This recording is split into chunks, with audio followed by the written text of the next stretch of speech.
The White House would love to have international consensus over what to do vis-a-vis the problems in Syria. But as an official told me this morning, Sandra, there comes a point where you simply have to say it's insufficient to wait when you're dealing with a monster. The president dealing with the Bashar al-Assad regime there and his primary backers from Moscow. Let me take you to Twitter. You mentioned the president has been very active on social media this morning saying this: Russia vows to shoot down any and all missiles fired at Syria. Get ready, Russia, because they will be coming. Nice and new and smart.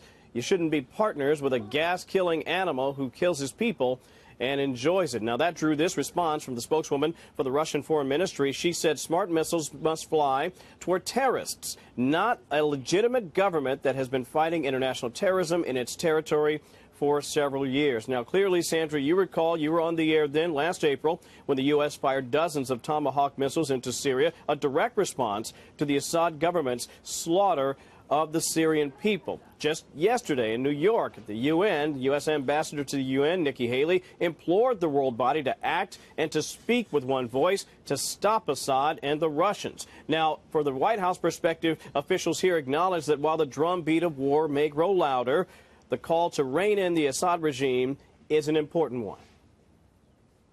The president's been clear. We're working with our partners and allies and our national security team to look at all options. And as we've said, all options are on the table, but I'm not going to get ahead of anything the president may or may not do. Press Secretary Sarah Sanders, I want to add this very quickly. I just got this from my colleague Lucas Tomlinson over at the Pentagon, a U.S. military official telling him the department does not comment on potential future military actions. No surprise there, but clearly they know something has to be done to rein in the Assad regime.